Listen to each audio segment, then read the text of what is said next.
Welcome, ladies and gentlemen. I'm Stuart Waldrip. I'm a retired judge from Orange County, California, and it's my pleasure to introduce Justice Ahmed M. Ebrahim, who studied law and was admitted as a barrister in England when he was a young man before embarking on his 50-year-long career in Zimbabwe, beginning as a clerk in the criminal court and progressing through the system to become a prosecutor, then the chief prosecutor, and ultimately serving as a justice on the Supreme Court of Zimbabwe until his retirement in 2002 after 50 years of service. So it's really a remarkable history for our speaker this afternoon. Since that time, not really retiring, he has been serving as one of the 5 international judges of appeal in Swaziland, and is currently the chair of the select committee whose assignment is to probe the Asia Gate soccer football scandal, which should be a very interesting assignment. He received the prestigious Pravasi Bharatiya Samman Award from the government of India for his role in fostering the excellent relations between India and Zimbabwe, which has been the case through the years. Please join me in giving a warm welcome to Justice Ebrahim.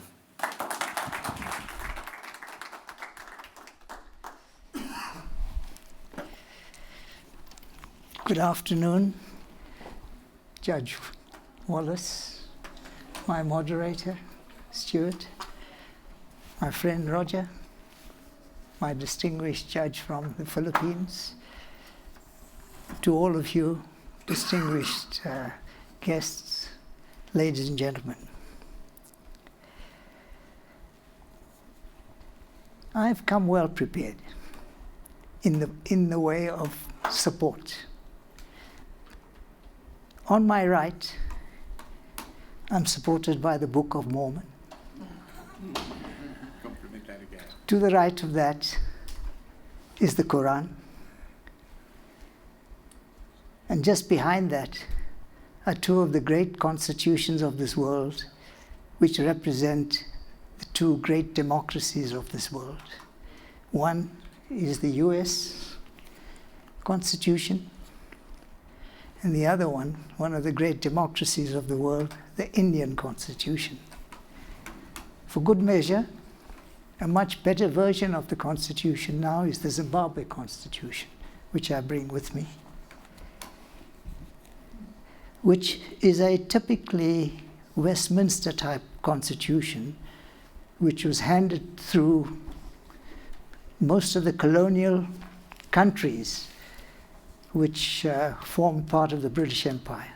So it's quite a well-known constitution. Today, this afternoon, we are at the 5th function of this perspectives of the judiciary and the law. So I'm not going to follow the technical approach, because I think that has been well covered. We had a most erudite address this morning from our distinguished judge from the Philippines, and of course we've had other judges who've talked to us. So what I'm going to try and do today is to give you a judicial perspective through the history of my involvement in the law over the last 53 years. So that is the perspective you are going to get. I have put before you, honorable judges, a document one of which is about the Constitution of Zimbabwe. The other one is a document which was a speech which was given on the 5th of January 1959 by a most formidable Attorney General of India. And during a conference that was held of the Congress of Jurists in 1959 in New Delhi, he made the speech. And this was in 1959. I graduated as a barrister from England in 1962. I have read this, and it is a model that I have followed. It talks about the importance of the judiciary and the rule of law. It talks about the need for the legal profession to be participating and ensuring and playing their part in making sure that the rule of law is something that is always followed and practiced. Judge Wallace, I've made some extra copies, and I think with the greatest of respect, I would like to give that to the school here so that the students can have a look at it, because as they evolve and as they graduate from being lawyers, they will ultimately be joining us at this level. They will have a part to play as students, as practitioners, to maintain the rule of law, and there's some pearls of wisdom in this speech which I think will help them. And when they get to where we are, we hope that the pearls of wisdom, as propagated by the Honorable Attorney General from India in 1959, will help them. It is a principle that I have followed in my own career, and I'm sure it will help them.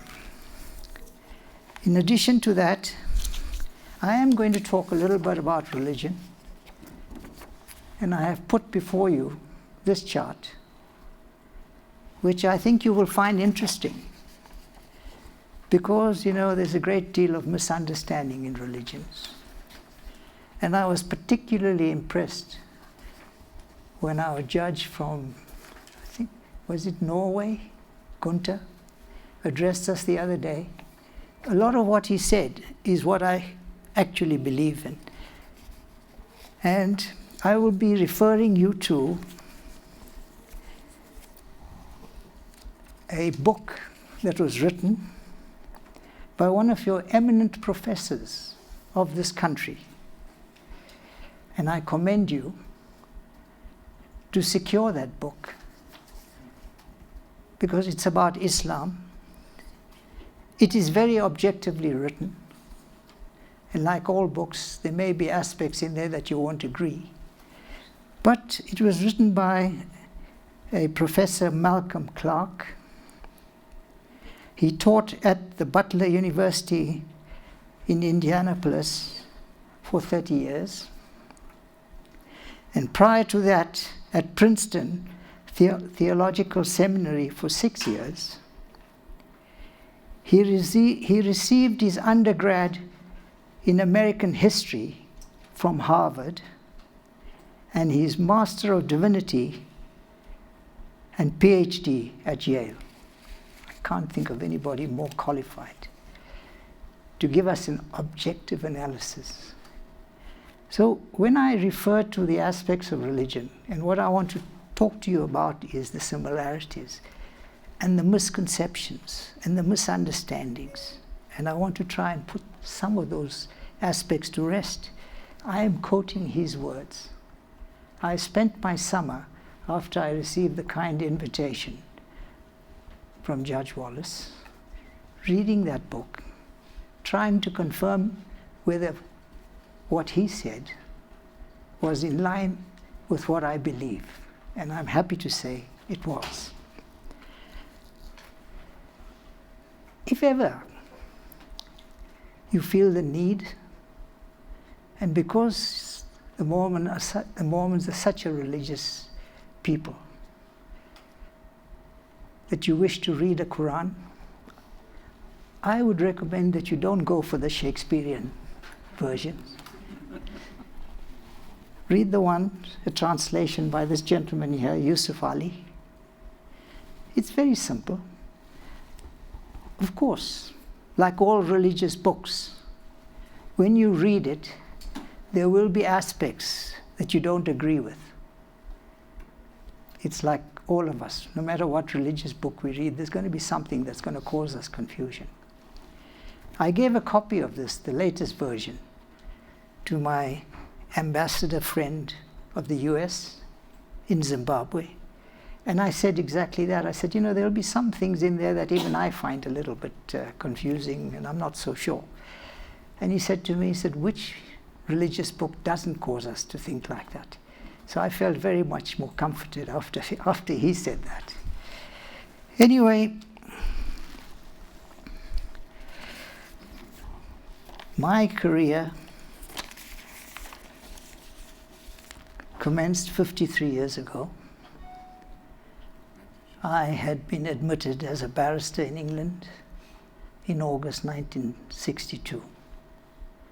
Having left Zimbabwe, a country which was as bad, if not worse, from the point of view of its religious tolerance, not religious tolerance, racial tolerance, as was South Africa.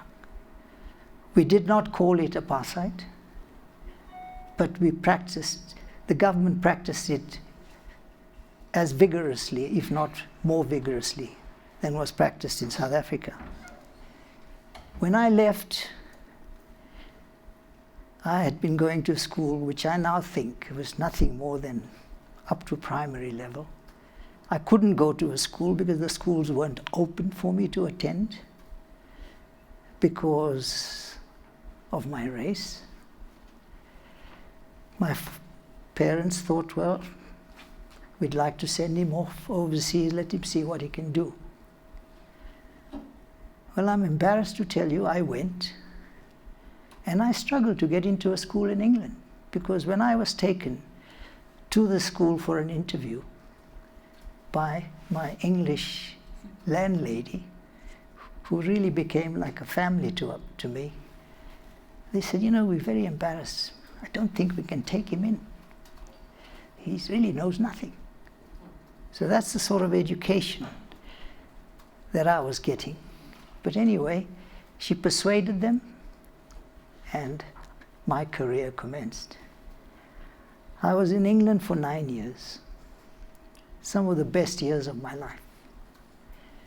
And I wish that people who have bigoted ideas also follow the same path and go off overseas to broaden their minds, so that there's more understanding of different cultures, different religions, so we don't get what is happening and what is being done by ill-educated bigots, because they don't want to understand, because their minds have not been opened, and that's the problem. But anyway, I was one of the fortunate ones. I was admitted as a barrister in England in August 1962 at Lincoln's Inn, went home, and at that time, just for a very limited period, we had a prime minister called Sir Edgar Whitehead, whose mind had opened, who had a vision that if Rhodesia was going to survive, it needed to bring in the greater part of the population to participate. So the time would come that there would be enough people who had been imbued with the experience of managing and running the country. Didn't last very long, but I got myself a position in September. Now, I was an admitted barrister, but because of who I was, I don't like to use this word race. I don't have a chip on my shoulder, but it's something that's part of my history that I feel I'd like to share with you. They said, fine, you can be the clerk of the criminal court. So that was the lowest end of the judicial system. When I left the bench in 2002, when I resigned from the bench for reasons that will be explained one day, I was the most senior judge in Zimbabwe. Wasn't the Chief Justice. And I was happy with that, because the larger part of the population of Zimbabwe is indigenous. And I was a great believer that much as I was Zimbabwean as everybody else was, I thought it was important for the country, for the image of the country, that a local, providing he was properly qualified, should lead the bench. But I was there with him anyway. But I've jumped the gun here. So I spent the one year as the clerk of the criminal court. And one thing about the British systems, they're very well organized, they have records, they have systems, they have, every year you're analyzed about your performance and everything. So I came up for that yearly review. I passed it with flying colors. So now they had a problem. If they were going to put me to the next level, then I would be moving along the channels of the next stage being becoming a magistrate.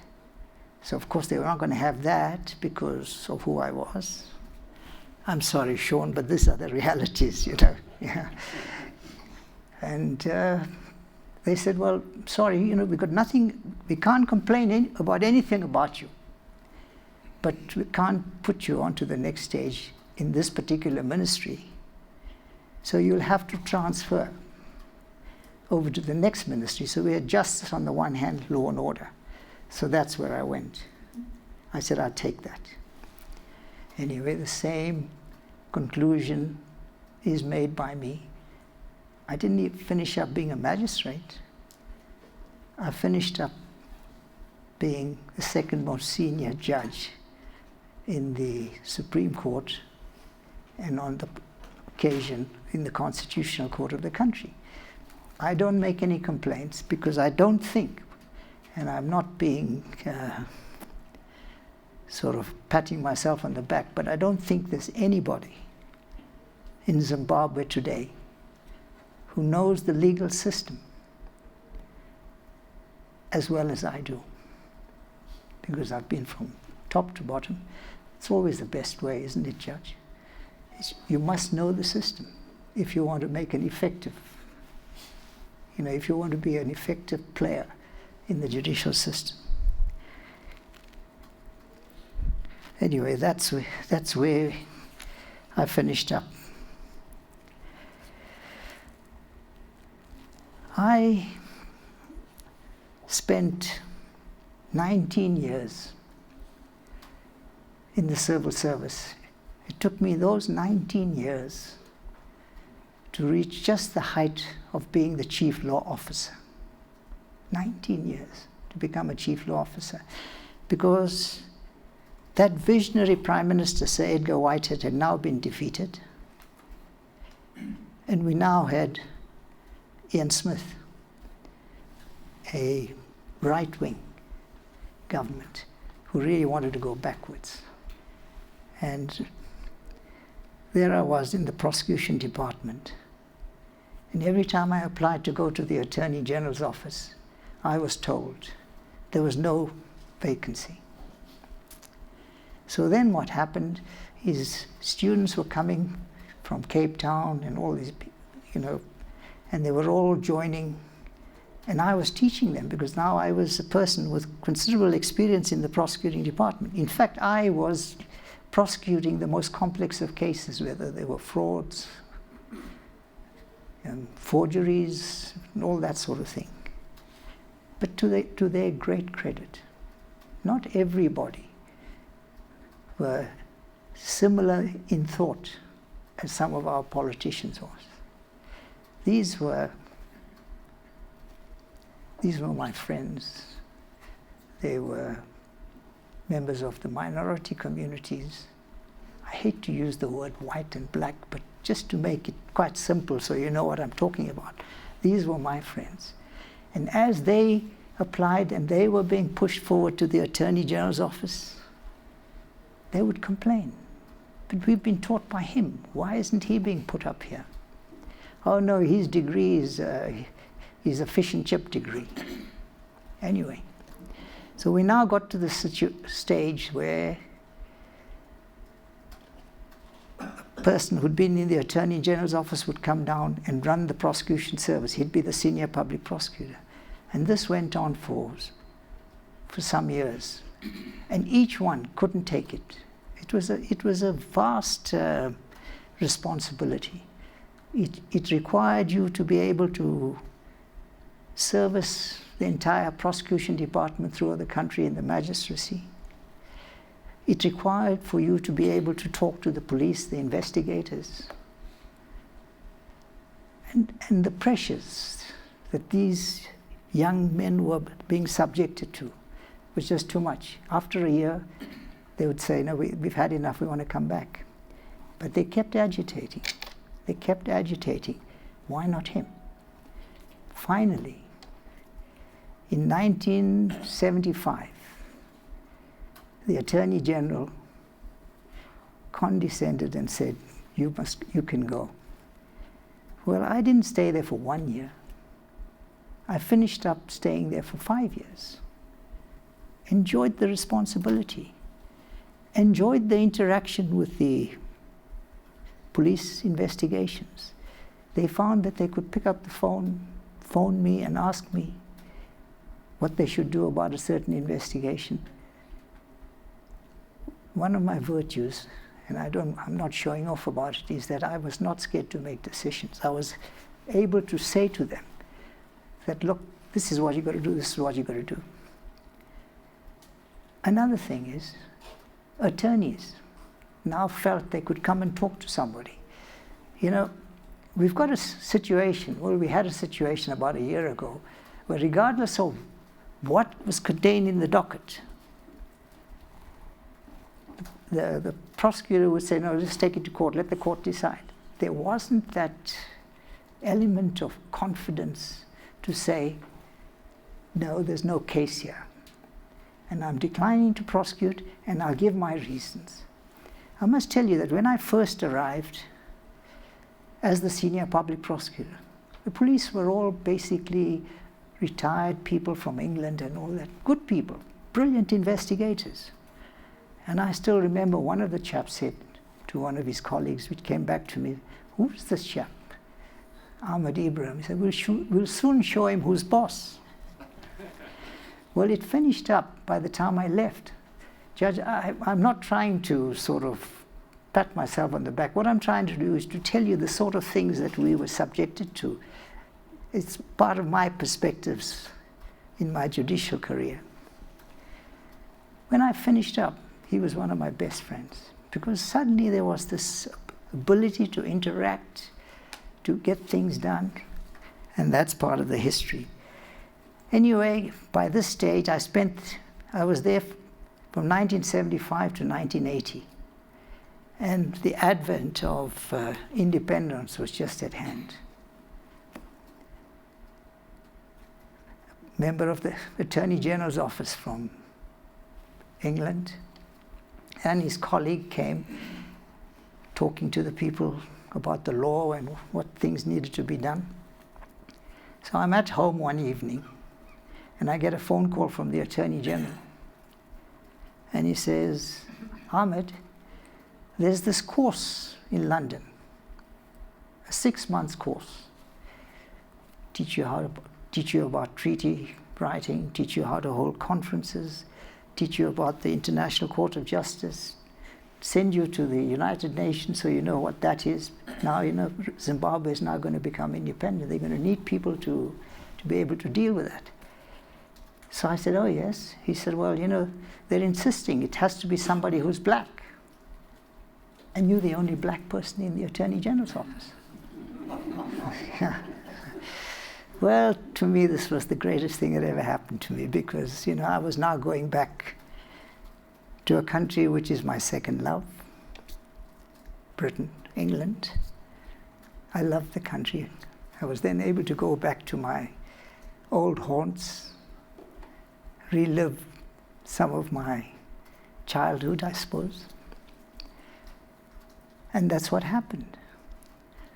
Well, we started off, when we entered the conference, there were people from all over the Commonwealth.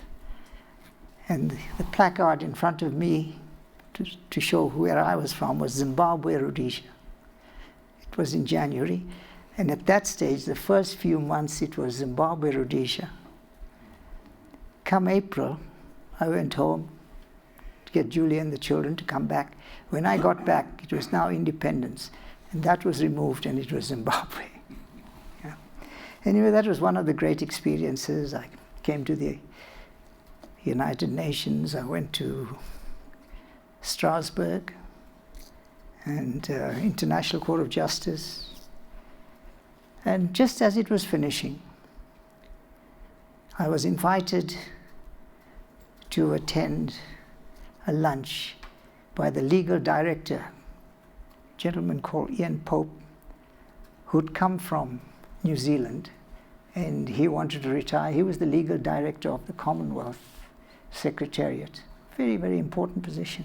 We had lunch, and he then put before me an application form. And he said, please sign that. I want to resign, and I want you to take my position. So obviously I had made a decent enough impression. Anyway, I said no, because, you know, I'd been in England for 9 years. I loved the place, but, you know, I'd gone home, went back in August, got a job in September in '62, got married in October. I was more like the Mormon community here, very family orientated. And I said, no, I wouldn't do that. Because at that stage, government was going to change. And I knew that although I'd been stuck in this particular channel of the judicial practice for 19 years, things were going to change. Well, it did. Within a couple of years, I was made the Director of Public Prosecutions. And you know, one of the first cases that I prosecuted for treason, the first major trial for treason, which I prosecuted as Director of Public Prosecution, had 8 members, including the 2 generals of the ZAPU party, which is the small party that I was telling you about. We had to put them all in the jury box. What had happened in that case is a train load of weapons had been brought into the country, including SAM missiles. And when they searched the offices of that particular organization, there was a letter, a copy, addressed to the KGB from that party to say, do come in and sort this matter out, meaning take Mugabe out. So anyway, there it was. I prosecuted. But you know, like all of us legal people, it was not a personal thing as far as I was concerned. It was a question of doing my job. And that's what happened. And the leader, who's still alive, a very polished person, who'd actually, he's alleged to have written that letter. I'm pretty sure he did. He was acquitted, by the way, but anyway, that's neither here nor there. And I cross-examined him, which I suppose in the eyes of some wasn't that long. But I cross-examined him for the whole day. And the equivalent of our CIA, at the end of the day, came to me. CIO is in there. He said, my goodness, you're a terrible guy. You really gave him, you know, a hard time. Sit down. Anyway, the next day, we would start the court, and for an hour we would go on, and then we'd take a tea break. Now, to give you an example of how we as legal people don't take these things personally. So I cross-examined him for that hour, and I thought, well, I'll take tea and then I'll decide. So as I walked past him, I said to him, don't worry, not much longer to go. Now, this is a chap who I've just had in the box, giving him a real workout. And I'm saying to him, it's okay, just relax. Came back, that was fine. That same case, in the end, after I had addressed the court at the conclusion of the trial, I went across to them. They were all seated in the witness box, and I said, anyway, good luck to you. Now the case had been adjourned for judgment. I said, keep your fingers crossed. That's part of the ethics of the profession. That's the way I believe we should behave. It's nothing personal. Anyway, so these are some of the things that I've been through. Anyway, that was in 1984. I was appointed as a High Court judge. And you wouldn't believe it, one of the first things I had to do was a civil application from 7 of these people who were members of this particular party who I had prosecuted, who'd been detained. You know, the British had some draconian detention laws. You know, you'd be acquitted, and as you walked out of the door, they'd pick you up and put you back in. Anyway, these 7 applied to be released.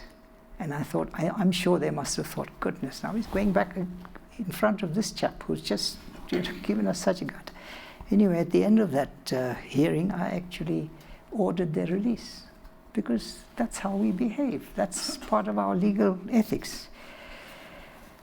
So, you know, there's a lot more. Anyway, after that, I was there in the High Court, the trial court, which was the family court, the criminal court, the most serious criminal cases, civil matters. I was there for 7 years. And I was then elevated to the Supreme Court, where I spent the next 12 years as the Supreme Court judge. It was a great experience. I worked with wonderful people who had an international reputation for quality, not only in Zimbabwe, but worldwide. And one of the cases that I want to tell you about is, you know, in the Caribbean, there have been cases where people have been convicted of serious murder, been sentenced to death, and have been waiting for the matter to be completed or to be carried out, the death sentence to be carried out, and waited as long as 8 years or as long as that. Well, they challenged that length of that period of being in that sort of incarcerated state on the grounds that it was, what's the word, Roger, you should know, but harsh punishment or whatever it is. I'm getting a little bit old now, you know. So it went to the Privy Council, and they said no, and carried out. Well, we, as a constitutional court, not following that case, had a similar situation, cruel and unusual punishment. We sat down and we gave a judgment because we had a similar situation where people had been incarcerated in death row for 7 or 8 years, and we set it aside and said, and for the reasons that we gave, well, I'm very proud to say, having read that judgment, subsequently, the Privy Council changed its approach and followed a very small country from Africa, having set the example. This didn't go down very well with government. And of course, at that stage, I don't think we were the most popular. But that's not what led to ultimate resignation. By the year 2000, the land issue, which a lot of you people may have read about, came to the fore. You know, there's pros and cons on both sides. Even some of my most trusted and great friends had been talking to our white farmers to say that, look, we can't have a situation where 4,500 of you own 85% of the land, of the good land. You've got to be more forthcoming. That's politics. I'm not going to enter into that. But, you know, our farmers were a stubborn lot. It's ours. We've paid for it. We've worked on it. And they did amazing things. So it didn't work. Unfortunately, again, it's a bit of politics, which I'm not going to really delve into too much. It suddenly appears on television that a whole lot of farmers are busy writing checks to members of what they think will be the opposing party so that they can depose Mugabe. Things really got out of hand. Suddenly we had this situation where the farms were seized. And to this day, it's a disaster from the point of view that a country that used to be the breadbasket of the region, farms are there standing idle. But that's where we came under fire, because decisions were given by a person who ultimately went, David, to Botswana, Moses Chinengo, where he said that was wrong. So it came on appeal to us. And we said it was wrong. And we said that this had to be set aside. So we gave a judgment against government. One of the things we did is something that my colleague and friend, the Chief Justice, is still not very comfortable with. But we said, we'll give you 6 months. We'll give you a sort of a rule nisi situation. Go away. But we said in a paragraph, just that big, in a judgment which was about 30 pages, we said, look, we understand that there is a need for transformation. But we also understand that in this modern world, the issue of compensation has to play a part, regardless of what the history is. And thirdly, don't come to us and say, this is what we're going to do. Where's your programs? So we're going to give you 6 months to go and sort that out. So that was a judgment against government. It went back. By this stage, there was now a breakdown of the rule of law. Because the people that have to execute the orders of the court, which now was the one at the High Court, which we had approved, the police. I went to the police, they said, no, we can't, this is political. So there started a ramification which unfortunately, and I'm not going to go into too much detail, which ultimately in 2002 led me to resign. And that's what I did.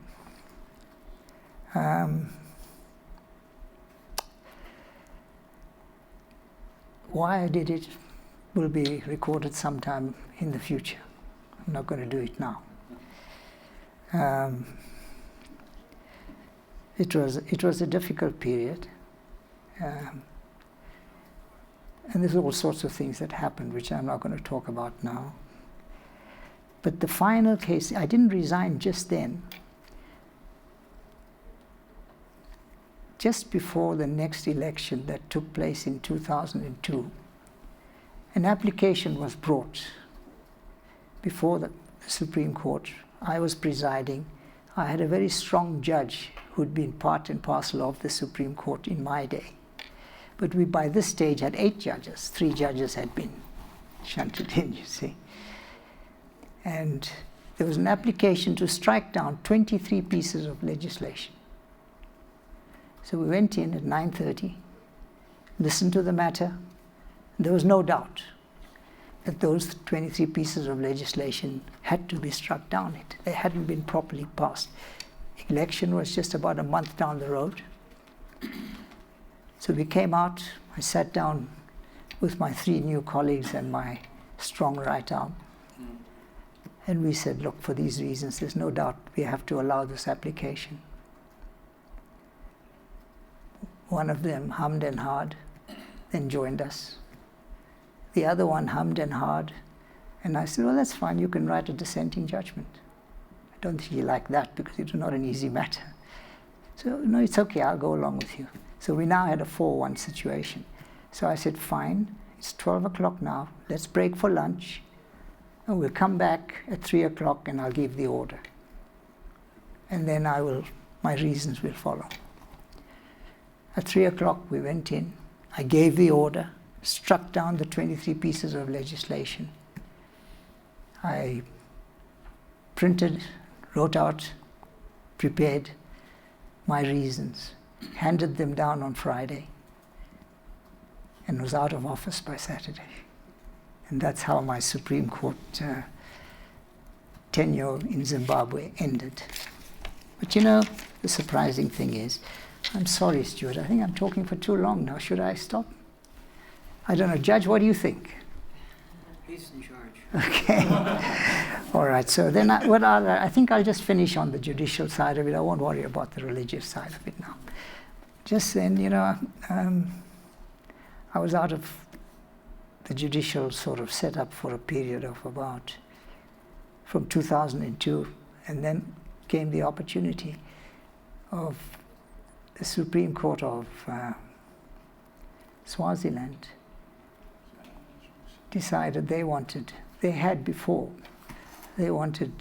me to join and become a member of their Supreme Court.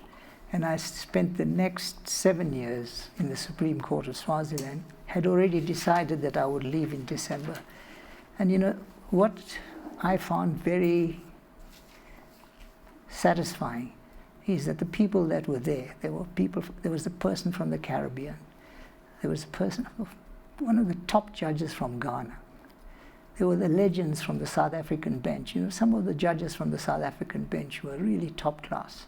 The man who's just done Marikana, you know, the inquiry in South Africa, David, you know, Ian Farlam, he was there. And so we had a tremendous bench. So we felt very comfortable, and we really enjoyed that stay. And then in 2014, I resigned. On that basis, I'm not now going to talk about religion, but I commend to you, read what Professor Clark said. It's a terrible title to the book, but it's a series of books here, you know, Mathematics for Dummies, or Mechanical Engineering for Dummies, or Islamic Understanding for Dummies. It's that. But it's Professor Clark. He wrote it in 2002. I think we should all read it, because when you look at it and you see the similarities of our religions, we all Abrahamic religions, as Gunther said the other day, we all go back to Adam. From Adam we come to Abraham. From Abraham we have his 2 wives. One side comes the Islam, the other side comes the Jewish 12 tribes, and Christianity. We come from Judaism to Christianity to Islam. We're brothers and sisters. And if you look at the values, they're the same values.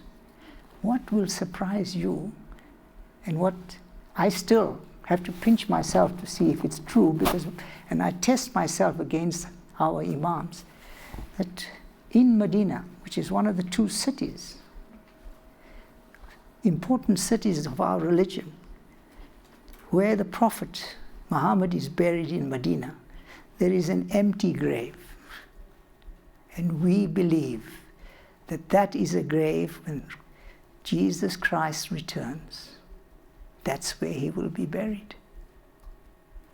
And you know, when I say that, I'm looking for a reaction from the imams who say, you're talking rubbish.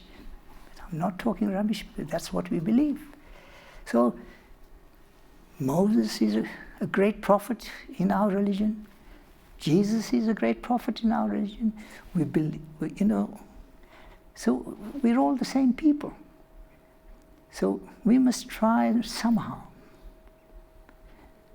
to get rid of the bigotry that exists, that we are now being subjected to in the Middle East. And even at the other extreme, we don't want self-serving politicians. I mean, look at the persecution that the Mormons have suffered. As recently as the 1830s. And I've come here, and I'm looking at my brothers and sisters of the Mormon persuasion, and I'm not just saying it because I'm talking to you. They're such nice people. I'm looking at your students. They conduct themselves in such a disciplined and pleasant manner. They're not dour by any means, but they're not rowdy. So, as late as the last election, we had Mitt Romney being criticized for being a Mormon because of the stupidity of some media houses. I suggest to them that they must come here, see for themselves what this community is all about. On that note, ladies and gentlemen, I'll sit down. Thank you.